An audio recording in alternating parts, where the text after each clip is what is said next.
우리는 하나님의 자녀입니다. 하나님의 자녀인 우리가 어떤 인생관을 가지고 살아야 될 것인가, 그것을 오늘 이 본문 말씀을 통해서 우리가 읽고 또 다짐하고 우리가 생각해보는 귀한 시간을 갖도록 하겠습니다. 우리는 하나님을 믿는 하나님의 자녀들입니다. 하나님의 자녀들은 하나님을 믿지 않는 자녀들, 세상 사람들과 다른 인생관을 가지고 살아가야 됩니다. 똑같이 하나님을 믿는 자녀나 믿지 않는 자녀나 세상과 마찬가지 그런 인생관을 살아간다면 하나님께서 얼마나 슬퍼하시고 또 우리가 세상 사람들로부터 비난을 받고 멸시를 받겠습니까? 여러분, 소금이라는 것이 소금의 짠맛을 가지고 있을 때 그 소금이 귀한 것이죠. 그러나 소금이 짠맛을 잃어버리면은 세상 사람들의 발에 발 피운다고 했습니다. 아무런 소금으로서의 역할을 하지 못하는 것이죠. 우리가 하나님의 자녀다, 이렇게 우리는 생각을 하면서 세상을 살아나가는데 세상 사람들과 똑같은 가치관, 그런 인생관을 살아가게 되면은 세상 사람들이 우리를 멸시하는 것이죠. 세상 사람들이 우리를 오히려 하찮게 보게 되는 것입니다. 그러니까 하나님의 자녀라는 것이 어떤 존재이냐? 하나님이 내 인생의 주인이다 하는 것입니다. 내 인생의 주인이다. 하나님께서 내 인생의 주인이다. 우리는 이런 마음을 가질 때 우리는 우리의 삶이 달라지는 것이죠. 하나님이 내 인생의 주인이니까 바로 내 삶의 인도자이시다는 것이죠. 내 삶의 목자가 되신다는 것이죠. 그런 인생관을 가져야 되는 것입니다. 하나님의 자녀인 그런 우리의 인생관을 가지고 있지 아니한, 믿지 아니한 세상 사람들은 어떤 생각을 가지고 있습니까? 내 힘으로, 내 지혜로, 내가 가지고 있는 능력으로 어떻게 살아갈 것인가, 이런 생각을 가지고 있는 것입니다. 이런 사람들은 자기가 믿을 것은 자기밖에 없다고 생각하는 것이죠. 그래서 그들은 세상 삶을 살아나가면서 늘 자신 있는 것 같지만은 항상 불안하게 되는 것입니다. 또 언제 넘어질지도 모르고 앞일을 기약할 수 없기 때문에 그들이 외적으로 봐서는 대단히 잘 사는 것 같지만은 그들의 내면을 들여다보면은 참으로 앞이 보이지 않는 불안하고 절망 가운데 살아가는 그런 인생길, 그것이 바로 세상 사람들이 가지고 있는 인생길입니다. 내 인생 내가 개척한다. 그것은 하나님의 자녀가 아니죠. 내 인생의 주인은 누구냐? 하나님이라는 것이죠. 그래서 우리의 인생길, 우리를 인도하시는 분은 바로 하나님이다. 그럴 때 내가 기쁠 때나 내가 슬플 때나 내가 성공했을 때나 실패했을 때나 나를 인도하시고 연약한 나를 이끌어 가시는 분은 하나님이시다. 이런 마음을, 이런 인생관을 가지면은 우리는 세상 살아가는 것이 너무나 편안합니다. 너무나 우리는 그 길을 걸어가는데 불안에 쫓기지 않는다는 것이죠. 사람들이 만나면은 인사를 이렇게 합니다. 자기 아는 사람이나 또 만났을 때 수고하십시오. 수고하라는 것이죠. 수고가 뭡니까? 고생하라는 것이죠. 힘들어. 힘들 것이니까 그렇게 살아라는 것이죠. 수고하십시오라는 말은 그런 것입니다. 세상적인 인생만은 우리가 다른 사람들을 어찌할 수가 없지 않습니까? 그저 위로한다는 게 수고 많습니다. 수고하십시오. 그게 인사가 전부다는 것이죠. 그런 인생을 가지고 살면은 나의 모든 길은 내가 개척하고 내가 수고해야 성공할 수 있고 평안한 삶을 살아갈 수 있다. 그런 인생관입니다. 그러나 하나님 자녀의 인생관은 어떤 것인가? 하나님께서는 우리에게 너희들 수고해라. 세상에 여러 가지 힘들고 어려운 일이 있으니까 수고해라. 그리고 가시는 분이 아니다는 것이죠. 하나님께서는 우리에게 어떤 말씀을 하십니까? 수고하고 무거운 짐진 자들아. 우리를 이렇게 간절하게 긍휼히 여기시는 것이죠. 그리고 난 다음에 다 내게로 오라 그랬어. 다 내게로 오라. 세상 사람처럼 수고해라. 끝나는 인사가 아니라 수고하고 무거운 짐진 자들아 다 내게로 오라. 어쩌겠다는 말씀입니까? 내가 너희를 쉬게 하리라. 쉬게 해주신다는 말씀입니다. 이게 세상 사람들과 하나님의 자녀들의 그 인생관이 다르다는 것이죠. 우리가 수고하고 무거운 짐진 자들을 다 하나님께서 부르시는데 바로 주님과 동행한다는 것이죠. 하나님과 동행한다는 것이죠. 그것이 하나님이 우리를 향한 하나님의 사랑이고 긍휼이며 하나님의 뜻이다는 것입니다. 그러게 우리는 어떻게 살아야 되겠습니까? 바로 우리 아버지이신 하나님이 나를 인도하신다. 그것을 우리는 늘 깨닫고 느끼면서 살아가야 된다는 것이죠. 하나님께서 나를 인도하시니까 하나님께서 나와 함께 하신다는 거죠. 나와 함께 하신다는 거죠. 그래서 홍해를 만날지라도 길을 열어주신다. 그 이스라엘 백성들 앞에 홍해가 나타났을 때 세상 사람들 생각은 어떤 생각이었습니까? 이제는 끝났다 이런 것이죠. 그러나 하나님의 자녀인 그 이스라엘 백성들 앞에 홍해가 나타났을 때 하나님께서 홍해를 갈라지게 하는 놀라운 역사가 일어나게 된 것이죠. 광야를 만날지라도 하나님께서는 그늘이 되어주신다는 것이죠. 우리가 먹을 것, 마실 것 공급해 주시며 하나님께서 인도해 주신다. 오직 하나님께서는 내 인생을 인도하시는 나와 함께 하시는 하나님이다. 바로 성경에 나오는 그 다윗이 오늘 이 시편 34편을 지은 그 다윗이 하나님을 믿고 하나님을 경험하면서 쓴 시가 이 34편의 시가 되는 것입니다.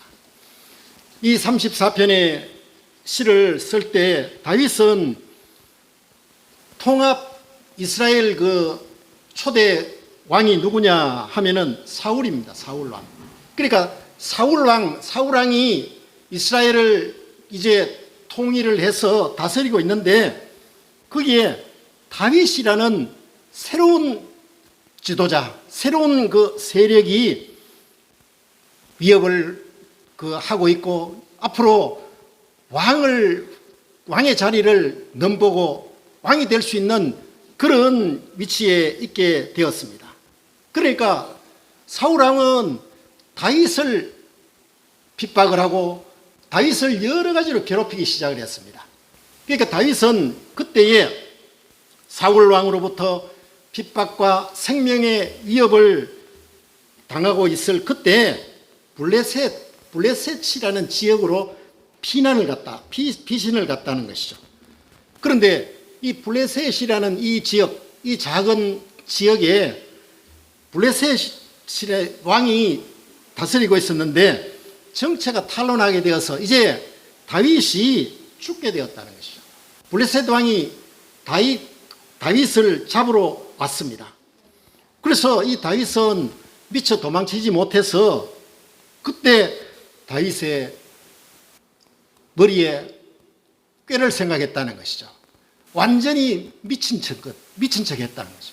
침을 질질 흘리며 완전히 이것은 바보 같은 그런 행동을 하게 되어서 블레셋 왕이 보니까 이 뭐 다윗 지금 완전히 미쳤고 침도 질질 흘리고 바보 같으니까 이게 무슨 사울 왕의 그 통치, 그 힘을 꺾을 수 있겠는가 그렇게 생각을 하면서 그 다윗의 별다른 위해를 가하지 않고 그래서 살아나게 되었던 것입니다. 그래서 이 다윗이 블레셋 왕으로부터 미친 척 하면서 살아나고 난 후에 다윗이 이스라엘에 돌아와서 지은 시, 이것이 바로 34편의 시거든요. 그래서 이 다윗은 우리와 마찬가지로 어려움을 당했을 때 마음속에 우리와 똑같은 그런 여러 가지 생각 가운데서 고민하고 살아가는 똑같은 그런 인생이었다는 것이죠. 그럴 때 다윗은 오늘 이 34편의 시를 썼는데 그 1절 말씀에 보면은 내가 여호와를 항상 송축한다는 거죠. 항상 위협에 당해 있을 때나 힘들고 어려웠을 때나 내가 여호와를 항상 송축한다는 것이죠. 우리가 코로나로 또 경제적인 여러 가지 어려움으로 힘들고 어려운 가운데 있지 않습니까? 이럴 때 다윗, 생명의 위협을 느꼈던 그 다윗이 그 가운데서도 하나님을 송축하면서 내 입술로 항상 주를 찬양하리라. 우리가 신앙생활을 한다는 것이 뭡니까? 바로 하나님을 찬양하고 하나님께 모든 것을 믿고 하나님께 의지하는 그런 삶을 산다는 것이죠. 그래서 내 영혼이 여호와를 자랑하리니 곤고한 자들이 이를 듣고 기뻐하리로다. 힘들고 어려운 자들, 그런 자들이 여호와를 찬양하며 여호와의 이름을 듣고 기뻐하는 삶, 그것이 다윗의 인생관이었다는 것이죠. 바로 오늘 우리가 우리나라뿐만 아니라 세계적으로 경제적으로 여러 가지 어려움과 물가 폭등과 또 질병 여러 가지 어려운 가운데 있습니다. 이럴 때 우리의 인생관을 바로 세운다는 것이 바로 그 다윗, 생명의 위협 앞에서도 다윗은 절망하지 아니했다는 것이죠. 바로 하나님을 찬양하며 하나님께서 나의 가는 길을 인도하실 것이다. 바로 그런 마음을 가지고 살아갔다는 것이죠. 나라는 그 존재, 이 존재는 어떤 존재이냐? 우리는 하나님을 나타내기 위해서 구원받은 존재다는 것이죠. 그래서 우리가 큰 일을 당했을 때 어떤 경우라도 우리는 나 자신, 내 이름 대신에 여호와의 이름, 하나님의 이름을 부르면서 살아가는 그 인생관이라는 것이죠. 제가 그전에 그런 예화를 한번 들은 적이 있는데, 제가 초등학교 2학년, 3학년 다닐 때 저희 어머니께서 시장에서 장사를 하고 있었는데 그 옆에 있는 장사하는 그 남자가 있었는데, 이 남자가 요즘도 그렇지만 그때 얼마나 힘들은지 모릅니다. 그럴 때 이 남자가 술을 먹으면은 그 시장 그 길에 드러누워서 소리를 지르는데, 그 남자의 이름이 금복수라는 거예요. 금씨고 이름이 복수야. 이름이 금복수. 그러니까 이 남자는 장사도 되지 아니하고 하니까 술을 한 잔 먹고 드러누워서 가슴을 막 치는 거예요. 금복수야, 금복수야, 날 잡아먹어라. 금복수야, 금복수야, 날 살려라. 이렇게 주기적으로 그렇게 하더라고요. 그러니까 너무 그 인생이 비참하고 아무런 의지할 수 없는 제 꼬마의 그런 눈에도 도대체 저 아저씨는 왜 저렇게 답답하면서 가슴을 치고 주먹을 쥐고 하늘을 향하여 금복수야, 금복수야, 날 잡아먹어라. 금복수야, 금복수야, 날 살려라. 그런 이야기를 할까? 그런 생각이 되는 것이죠. 우리가 아무리 소리치고 외치고 해봐야 내가 나를 살릴 수가 없는 것이죠. 바로 예수 그리스도의 이름을 부를 수 있는 사람, 하나님을 부를 수 있는 사람, 하나님께 기도하고 하나님께 부르짖을 때 하나님께서 나를 살려주실 수 있는 것이죠. 하나님께서 나를 인도할 수 있는 것이죠. 그래서 이 다윗이 마침내 구사일생으로 살아났습니다. 그럴 때 다윗이 시편 23편에 이런 시를 썼습니다. 내 평생의 선하심과 인자하심이 반드시 나를 따르니, 시편 23편입니다. 내 평생의 선하심과 인자하심이 반드시 나를 따른다는 것이죠. 여기서 우리가 주목해야 될 것이 있습니다. 내 평생의 선하심과 인자하심이, 이걸 누구를 가리키느냐? 하나님을 가리킨다는 것이죠. 하나님께서 선하시고 인자하심이 나를 따른다는 것이죠. 나를 따른다. 우리가 신앙생활을 할 때 우리는 우리가 하나님을 믿는 것 같고 우리가 하나님을 따라가는 것 같죠. 그러나 다윗의 이 시를 보면은 하나님이 나를 따르신다는 것이죠. 내가 가는 곳에 하나님이 나를 인도하신다는 것이죠. 내가 무엇이 간데 그분이 하나님께서 나를 따라오시는 것일까? 우리는 다윗이 이런 시를 지으면서 하나님을 송축했다는 것이죠.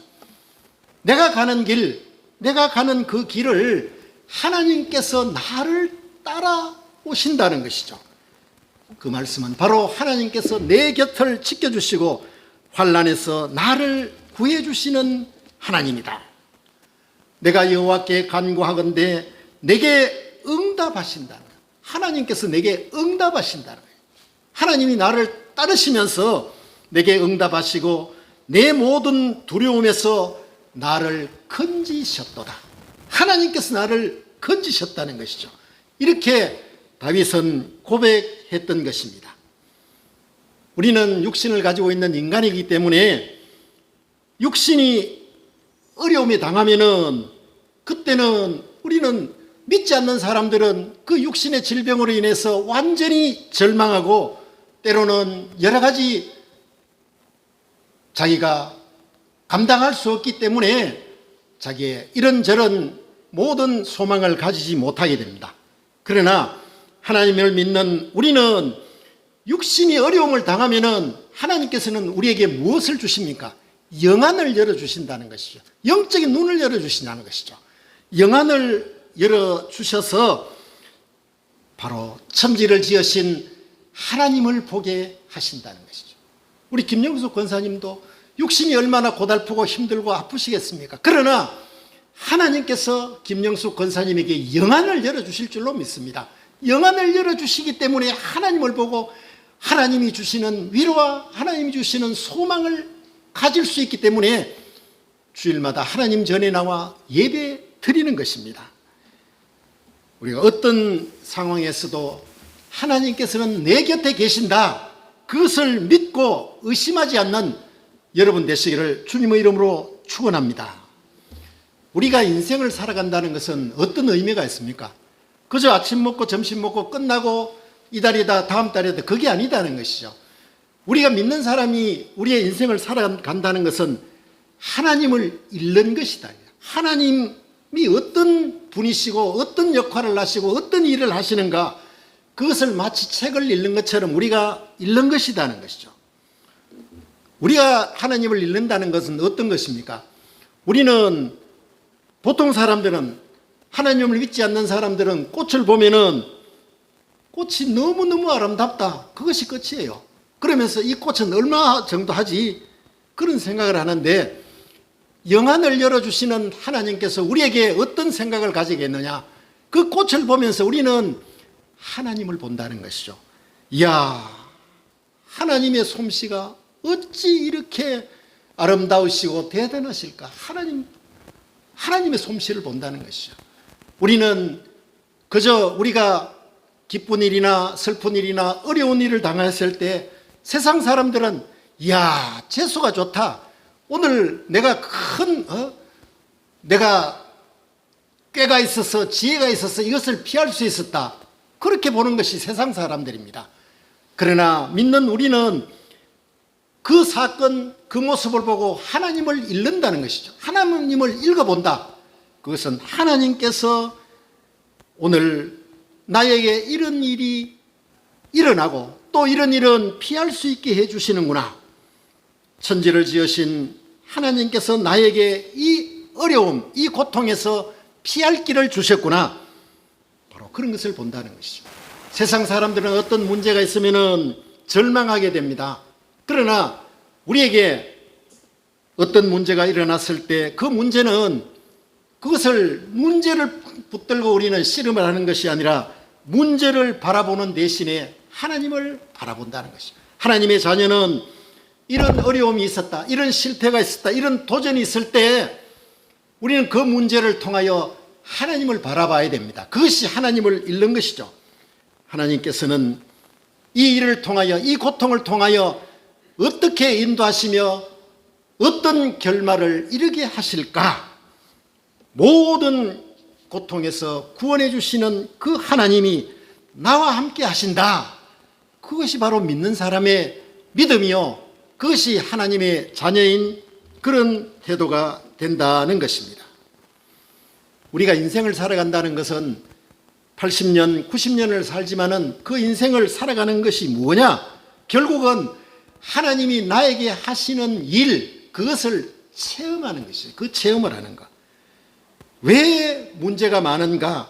이런 문제 속에서 어떻게 해결하고 살 것인가? 우리는 고민할 필요가 없다는 것이죠.